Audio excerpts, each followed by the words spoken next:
Hello and welcome to today's video. It is Christmas Day here in Australia, middle of summer, and I'm wearing a woolen jumper with a reindeer on it, feeling very festive. Thought today what I would do is do my 2023 Christmas list, and that means the things I would like to see happen in the pen industry in 2023. These are little things, these are things with my collection, these are kind of like exclusive colors, that kind of stuff, and a couple of little trends. So the first thing is I'm going to do a call out to TWSBI and Lamy for colors I would love to see start to be introduced into their lineup. So I'll start with Lamy. We all know that they bring out a Safari and an All-Star kind of every year. The All-Star color I would love to see happen at some point.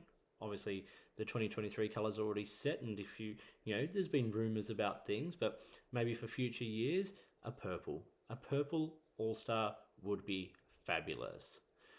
In terms of the Safari, either the matte in a grey or the matte or the glossy version, in like a dark forest green, I think would look really great with like black trim and, you know, the black nib and all that. I think that would look really, really classy. Another thing I would love to see, and this is now onto TWSBI, is matte ecos.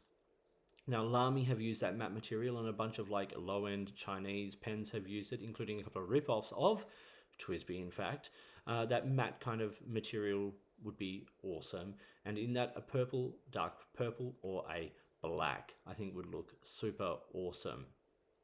Now, in terms of the regular TWSBI Eco sort of gloss finish, a non-transparent dark purple I think would look really great on that as well. You can see where I'm going with all these purples. I like purple fountain pens. I think they look great. Now, in terms of ink, what I would also kind of like to see is a move away from shimmer inks. There are so many shimmer inks on the market. There's every combination, and you can get custom ones and all of that kind of stuff. Let's look towards more ink brands doing sort of really good quality stock ink colors.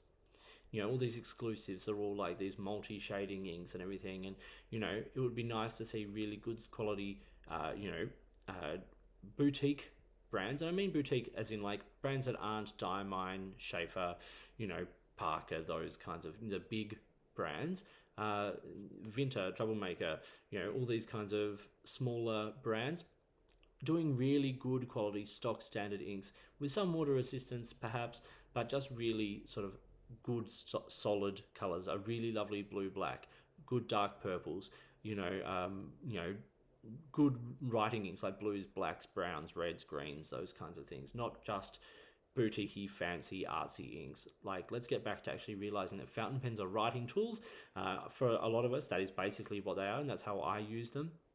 And so inks that sort of correspond with that, I think would be really great. A couple of other things I would love to see is Made by Endless recently released their Regalia paper notebooks. I would love to see a B5 Regalia paper notebook. They've got the A5s, they've got pockets, things like that.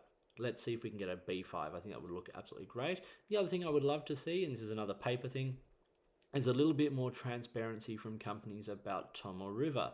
Now we know there's the machine this and the machine that, and this particular version of the paper that's come out recently, all of that. And the original old stock Tomoe River was so good, and both the different machine version and then the new version haven't leveled up. So a bit more transparency. If you've got old stock, if you've got the new stock, if you've got the machine 9, the machine this, just be really transparent about what you have, as transparent as you can be. Because I think, a lot of us are particular about our paper, and we are more likely to buy your paper if we know what paper it is. So just that would be another thing I would love to see. And then the last little trend I think that's getting a little out of hand, that is the amount of exclusives. I'm talking about brands like even Retro 51 and Kaweco doing exclusives with everyone. And yes, they may have a different design, there may be a different color, but they're kind of preying upon the fact that a lot of us want those things and will buy them. Even if we, like, the users amongst us don't need them, it becomes like a collecting thing, like we have to have them. And then it kind of, the exclusivity kind of disappears. If everyone's special, then no one's special. So maybe look at other brands and do exclusives with them. Like, an exclusive with Galen Leather, like a retailer doing an exclusive case that, particular color or something, like let's start thinking about other brands that we can do exclusives with, just so that the market of things like the Retro 51s and the Kavekos and those kinds of things become less sort of saturated, and so the exclusives actually become more special. Okay, and now we're going to talk about my personal Christmas list, the things I would like to get myself over the next 12 months. First thing is, I'd like to start exploring a few more wood pens. There's a couple of makers here in Australia that make really high quality wood pens, as do internationals, but I think, like particularly custom-y kind of pens made out of wood. I'd like to explore that. I'd like to explore different kinds of wood textures, colors, that kind of stuff.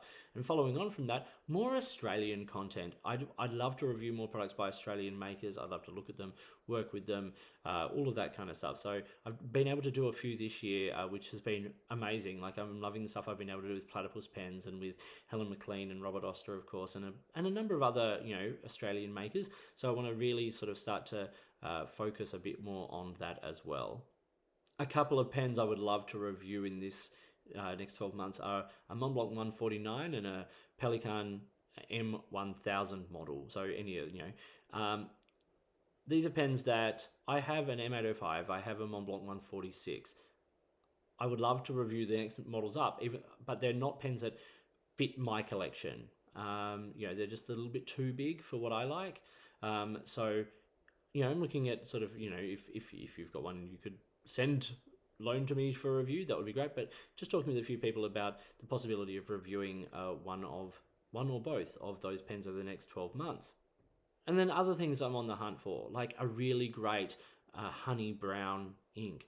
I'm not always on the lookout for beautiful purples and blue blacks. But one thing I'd love is like a purple black that just like sits in that like clearly purple, but with lots of great dark, almost black shading would be just absolutely fantastic. And then the last two things, I would love to start incorporating like gemstones, crystals, those kinds of things into my pen collection. So like a pen with like some Tektite or Howlite, those kinds of things, like obviously very extremes in the rock world there, but like those kinds of things, either like as finials or little stones on the clip, those kinds of things. So looking at that kind of stuff, and also space themed pens. There's been a couple of really great ones, but just things that are interesting that are, sort of have a spacey theme. So that's what I'm on the lookout for. If you've got suggestions for those things, I would love to hear about them in the comments below. If you've got things that you would love to see happen in the pen industry in 2023 and beyond, or you've got specific things you're looking for, let's just share in the community, and who knows, someone might put up a great answer to your query. So thank you for watching. Please have a merry Christmas or happy holiday or whatever holiday you celebrate. It's such a wonderful time of the year. So stay happy, stay healthy, stay safe, and I will see you all very soon.